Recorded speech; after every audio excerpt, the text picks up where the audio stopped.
Hello, I'm now going to talk you through the 4 different modes of addressing memory. And this all relates to the fact that operands in instructions can be interpreted in different ways. So here is a simple assembly code instruction. We've got our opcode, which is add, and we've got the operand, which is our data. So that 5 could mean a few different things. And what it means is based on the mode of addressing being used by the programmer. So programmers in real assembly languages have these 4 different options for what the operand means, and let's go through these one at a time. Starting with immediate addressing. So in immediate addressing, the operand is the value to be used. So if we had something like add 5, and this is my state of memory, well actually that's not 5 as an address, that means add 5 itself. So this instruction here would add 5 to the value in the accumulator. We're using the literal value 5 as our operand. Now, if you tried that bit of code in LMC, it wouldn't be adding 5, it'd be adding the contents at address 5. So in LMC, if you want to tell it to use immediate addressing, we often use a hashtag. So if you did add hashtag 5, that would add the value 5 to the accumulator. In my videos, I didn't show you how to do that because I don't think it's not really the best approach always, but you can use a hashtag to literally copy the value. Personally, I think it's better to use dat and save it like a variable, but this also would do the job. The key benefit of using immediate addressing is it's fast to execute because there's no need to fetch anything from memory. Here, we are just literally using the value 5. It's already in the CPU. I've not got to go to memory and look it up like the other modes we'll look at later. However, and this is the key reason why in my videos on assembly I didn't really show how to do this, the value is hard-coded. If something's hard-coded, it means it's always going to be that value and it won't ever change. And the issue is if it does need to be changed, we need to go through our program and change every single instance of that number. And that's why in assembly programs you write, I think it's better to use dat personally. But anyway, another drawback, which is a bit more technical, is the fact that the size of the operand can limit the possible range of values you can use.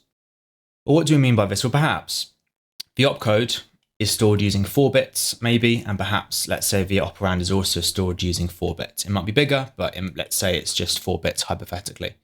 If I've got 4 bits spare in my operand, I've only got space for 2 to the power 4 possible values, which if I'm doing unsigned binary, it's going to be 0 to 15. So with 4 bits, I've only got up to 15 as the number I can use in this instruction. If it was, say, 5 bits, we've got 0 to 31. If it was, say, 6 bits, we've got 0 to 63. But still, it's not a huge amount of values. Now, the operand might well be bigger than that, but we're still constrained based on it. If I want to add a few billion to the accumulator, there's a good chance the operand won't be big enough to support that. Now, direct addressing does get around some of these issues and is closer to what you are maybe familiar with in LMC. So in this case, the operand is the address of where to find the value. So in this case, we do need to look at that memory because add 5 isn't saying add 5, it's saying go to address 5 and add the value there. So in this case, we're actually going to add 6 to the value in the accumulator. And I would say this is kind of a default mode of addressing. So if you see any assembly code, assume it's using direct addressing unless you are told otherwise. Now in this mode of addressing, the range of the value isn't limited by the size of the operand.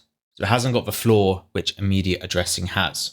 And that's because the locations in memory are typically going to be bigger than the operand length. So if I'm taking a very extreme example still and saying this is only going to be 4 bits wide, can barely represent any numbers in 4 bits. However, if in memory all of these are 64 bits big, therefore I can fit a much, much bigger number in these memory locations, and I can add that to the accumulator via direct addressing when I maybe couldn't using immediate addressing. However, it's not solving the whole problem because ultimately I'm still limited by the size of the operand. In this case, it's the range of the addresses which is being limited by the operand. So if I've got only 4 bits available, the biggest memory address I can represent is 15. Well, what if I want something beyond 15? Well, I'm stuck. I'm limited by the length of the operand, but in this case, it's in terms of the range of addresses, not the range of values. We do still have some hard coding as another drawback of direct addressing. In this case, we are hard coding the memory address rather than the value itself. That's still not great because we are assuming that address 5 is free, but it may not be.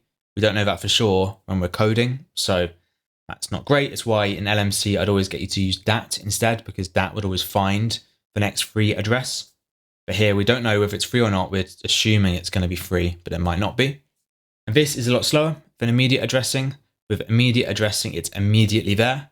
But here we've got to go to memory, get the value, read it, which takes quite a lot longer. Now, the last two modes of addressing aren't in LMC or aren't properly represented there. So these are a little bit more theoretical and harder to get your head around, I will definitely admit, especially because indirect addressing can easily get mixed up with direct addressing. And indirect addressing has quite a confusing description. So in this mode, the operand gives a memory location that contains the address of where to find the value to be used. So let's say we were told that add5 was using indirect addressing. What is that telling us? So it's telling us to go to address 5. But unlike direct addressing, we're not quite done at that stage, because address 5 is giving us 6, and 6 is actually the address of where to look. So 6 is telling us to go to address 6, and that will give us finally the value to be added. So to go through that steps again, we go to the operand value. The value there is the address of where to find the actual value, which in this case was 100. So in this particular instruction, if we were using indirect addressing and we were told that, we are actually adding 100 to the accumulator, not 6, not 5. So I view this as being a bit of a bunny hop. You've got a 2-step process here. You do your first lookup, you then do a second lookup, and then you find your value. Now, on first glance, this seems completely pointless because we're doing a second lookup, and it seems like, well, why would you do that? But it's to try and get around that drawback we covered with direct addressing, where direct addressing's operand, the length of it can limit the number of addresses you can access. So if you've got 4-bit operand, you can only access address 15 as your biggest address. Very limited range potentially. So here we're trying to get around that by using our first address as just a stepping stone to find the actual address. So if I was very limited in the size of my operand, I can put a massive number in that first location, and that is my actual address I'm going to. So even if I couldn't represent that massive number in my instruction, I can still use it as the address via indirect addressing, which is quite clever when you think about it. If we're limited in that first lookup and we're not limited in our second one, that means we can get a bigger number and get a bigger range of addresses. Because don't forget that typically the memory location will have a bigger capacity than the size of the operand. Now, the key drawback compared to direct addressing is it's even slower, because here we've got 2 memory read operations, not 1, so it's twice as slow. And the last mode of addressing is also a little bit hard to relate to because we don't do this in LMC, but it is used in other assembly languages, so you've still got to know about it, unfortunately. This is called indexed addressing. In indexed addressing, the operand value is added to the value in the index register, and this gives you the address of where to find the value to be used. Okay, so a little bit to unpack there, it's fair to say. First of all, there is another sneaky 6th register you've got to know about called the index register. Now, this only really ever comes up in this topic, but alongside the CIR, MAR, MDR, PC accumulator, this is another register which a CPU would have. And it's only really ever used when we are using indexed addressing. So let's say we were told that add5 is actually using indexed addressing.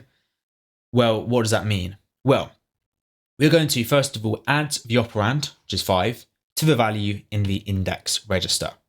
5 plus 1 is 6. And 6 is the memory address where we find the value to be added.